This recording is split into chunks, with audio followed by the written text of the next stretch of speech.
Good morning, all. Today we are going to learn about the introduction to world literature and also have a sneak peek on Middle East literature as such. Now, what about world literature?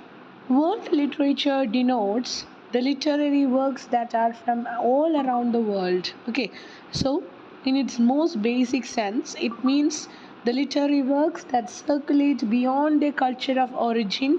In its most expansive sense, the world literature includes any work that has reached beyond its home base. Home base in the sense beyond the home nation.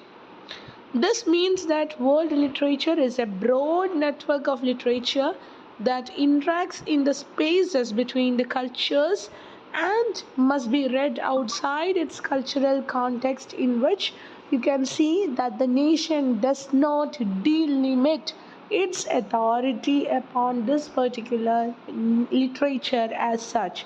So the literature is always having a cultural context, but it should be always read outside the cultural context. Besides, it should always evoke a sense of humanity between each and every readers. Now, world literature, it is used to refer to the total of the world's national literature and the circulation of works into the wider world beyond their country of origin. In the past, it primarily referred to the masterpieces of the Western European literature, and however, world literature today is increasingly seen in an international context. Readers have access to a wide range of global works in various translations. Now, based upon the first coming or the first translation of the world literature, you can see Johann Wolfgang Goethe used the concept of wealth literature in several of his essays in the early decades of the 19th century to describe the international circulation and reception of literary works in Europe, including the works of non Western origin. So earlier you can see that the word literature was a term which was always contested or always termed for the literature that comes from all across Europe. So it includes the Russian literature, German literature, the other Western, I mean the European nations which began to write literature as such. But now, world literature encompasses every literature that comes from all around the world. The concept achieved wide currency after his disciple Johann Peter Eckermann published a collection of conversations with Goethe in 1855. 21st century Middle Eastern, primarily Arabic, Persian, and Turkish literature encompasses a rich variety of genres whose maturation has profited from internal and external influences upon this literature over the past 14 centuries. So there is a wide range of literature which was written during the past 14 centuries in different nations.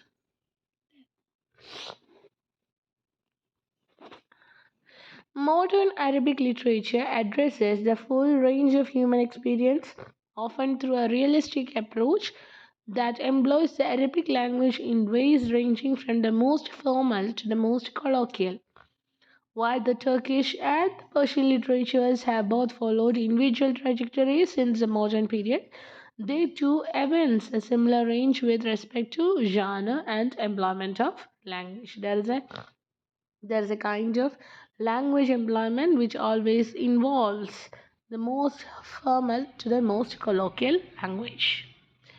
Now, going to the pre Islamic Arabic literature, you can see that it was characterized by the Mu'allaqat.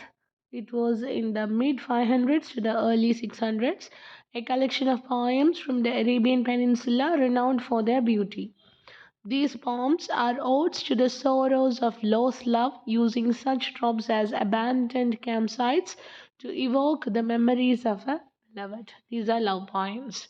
That of Imru al Qas That is, it was written in the mid 500s. Perhaps the best known begins, "Come, let us cry from the remembrance of a love and a home."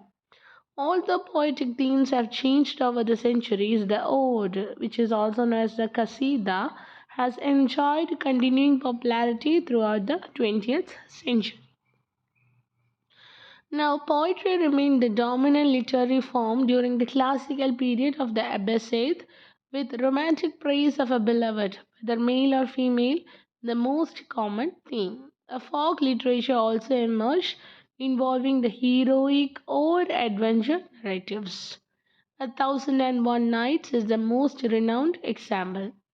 This collection of stories, of which Ali Baba and the 40 Thieves and Aladdin are perhaps the best known to Western readers, began to take shape around the year 1000. It drew together stories with roots in India, Persia, and the Arabic world, and you can see that there is a tinges of magic in this particular works.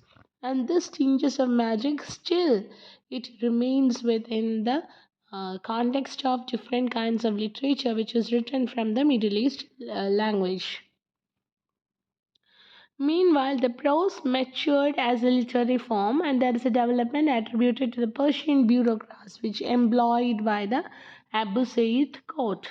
Authors like Ibn Mukafa and Al Jahiz brought Persian narrative forms, stylistics, themes, and subject matter into the world of classical Arabian literature. With the political fragmentation of the Muslim world in the 1200s, cultural contributions from Persia, India, Western Asia, and North Africa intensified the entering the literature primarily through Sufi figures like the eminent Persian poet Hafiz, and for the Levant and the Persian Gulf, the heart of the Arabian world, the emerging Ottoman Empire provided the most significant influence. The Ottoman Empire, it aided the development of Arabic literature by like the earlier Islamic empires, serving as a bridge joining people and cultures across its great geographic expanse.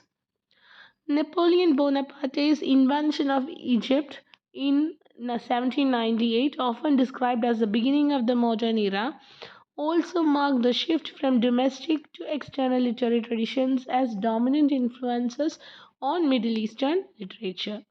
The introduction of European colonial regimes, coupled with the modernization efforts of the Ottoman state, opened the region to European political, economic, and cultural influences on a much broader scale than in any previous historical element. Now you can see that there was a wide range of languages and literary responses against the colonial regimes and the European influences on Middle Eastern literature, which began to appear toward the end of the century.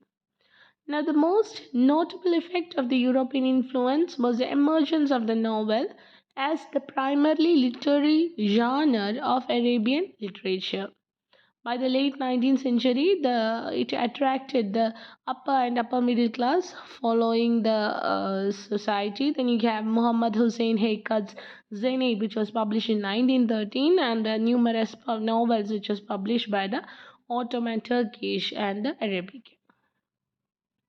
The other characteristic genre is the short story, which emerged during this period. And also you have other form of writings just like the plays and all. And we can read and study about it later. Thank you.